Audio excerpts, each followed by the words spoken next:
Culture দেখো না, culture দেখো, কালচার দেখো। এই নিজের কালচার আগে দেখো। হ্যাঁ সে তো সকাল থেকে খেটে খেটে মরছি, ইয়ার্কি মারছি শুধু। কোন পরিবেশে হাতে হাতে করি। তুমি আমার কথা হাতে নাতে করে দাও যে আমি তোমার হাতে নাতে করে দেবো। আমার আর কোনো কাম নাই তো আমি তোমার হাতে নাতে করতে যাবো। তোমার কাজ আমি করতে পারি, কিন্তু আমারগুলো তো তুমি পারো। সেই সকালটা থেকে রাত পর্যন্ত একভাবে খেটে যাই। আমার কামগুলো আমি করি, তোমার কামগুলো আমি করি, দুনিয়ার কামগুলো আমি করি, তোমার কিছু করা লাগবে না। তুমি বসো, তোমার পা টিপে দেবো। তুমি এগুলো কি করতেছো? তুমি তুমি এগুলো কি করতেছো? এরকম ভাঙচুর করতেছো কেন? তোমার মাথা গরম তোমার কাছে রাখবা। দুনিয়া সব কিছু ভাঙচুর করে দিচ্ছ তুমি। আমি আর এই সংসারই করতে চাই না, বুঝতে পেরেছো? সংসার চুলোয় যাক, আমি আর পারছি না, আমার ভালো লাগছে না। এরকম একা একা সবকে সামলানো যায় না, এটা নিজেকে বুঝতে হয় যে আমি একা একা সেই সকাল থেকে একভাবে চোখ খোলার থেকে করে যাচ্ছি। এটা দম নেওয়ার সময় নেই। কোন মহিলা জল নেই, আমি এদিকে কাজ করছি আর বাথরুমে সব খালি। না, কোন মহিলা ঘরের কাজ করে না? কোন মহিলা করে না? তা তুমি আমার যে করতে কাজ করে দিতে বলছো যে, তাহলে আমি বাইরের কাজ করব, তোমার ঘরের কাজ করে দেবো, সবকিছু যদি করি তা তুমি কি করবে? বসে বসে যদি এখন ঠ্যাংটা নাচাও, ওগুলো দেখলেই তো আমার মাথাটা গরম হয়ে যায় যে আমি কেন পারি না ঠ্যাংটা নাচাতে, শুধু তুমি পারো। তা তুমি নাচাও, চলো চলো চলো, তুমি ঠ্যাং নাচাবা, চলো চলো, তুমি ঠ্যাং নাচাবা, চলো আমি তোমার ঠ্যাং টিপা দেবো, চলো তোমার পা টিপা দেবো।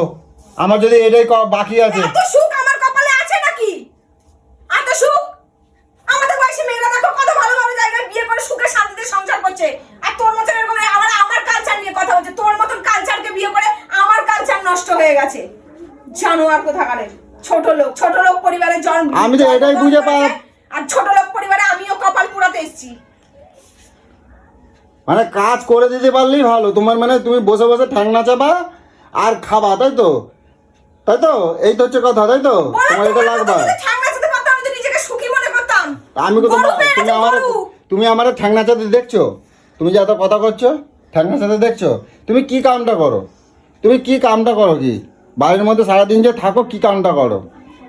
যখনই দেখি ফোন নিয়ে ওখানে কয়টা ফোন দেখো, তিনটা ফোন নিয়ে। ফালতু কথা কিন্তু বলো না, বলে দিচ্ছি তোমাকে আমি। হ্যাঁ, ফালতু কথা বলো না। সকাল থেকে একটা বারের জন্য আমি ফোনে হাত দিইনি। নিজে খাওয়ার টাইম পাই না, 4টার সময় ভাত খেয়েছি।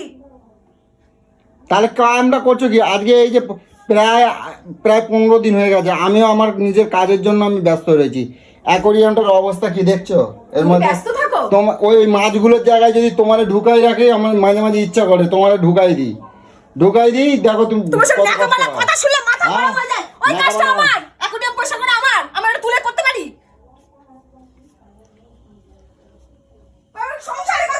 এটা তো একটা ঘরের কাজ, এগুলো করবে না তাহলে কেটা করবে? আমি করবো?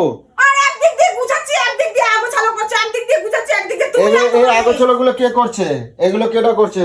এগুলো আমি ভাঙছি এগুলো। তোমার রাখবা কি? তুমি রাখবা কি? আমি দেবো, আমি দিয়ে দেবো। আমার কি মনে করছো তুমি? কি মনে করছো তুমি? তুমি পারো, আমি পারি না? তুমি পারো না? মানসিক অশান্তিতে ভুগছি আর আমার দ্বারা হচ্ছে না সংসারটা। ঠিক ছেড়ে চলে যাস না কেন রে? আমাকে ছেড়ে চলে যাস না কেন? তুই ছেড়ে যা না। আমি কেন তোকে ছেড়ে যাব? হ্যাঁ, তুই, এটা আমার বাড়ি, এটা আমার সংসার, তুই এখান থেকে বিদায় হ। হ্যাঁ, সব এখন তো তোর, তাই তো? এখান থেকে তুই বিদায় হ, আমাকে শান্তি দে। আর তোকে সহ্য মেনে যাবে, তোকে সহ্য করতে পারি না। তোকে তোর কালচার, তুই যেদিন এই বাড়িতে থাকিস সেই দিন আমার ডবল কাজ পড়ে। তোকে আমি একদম সহ্য করতে পারি না। সকালের থেকে বসে শুধু ঠ্যাং নাচি ফোন ঘাটা, টিভি দেখা, যে বউটা মরে যাচ্ছে খেটে খেটে, আমি একটু যাই, ওকে একটু হেল্প করে দিই, একটু সাহায্য করে দিই, ওরও ভালো লাগবে একটু।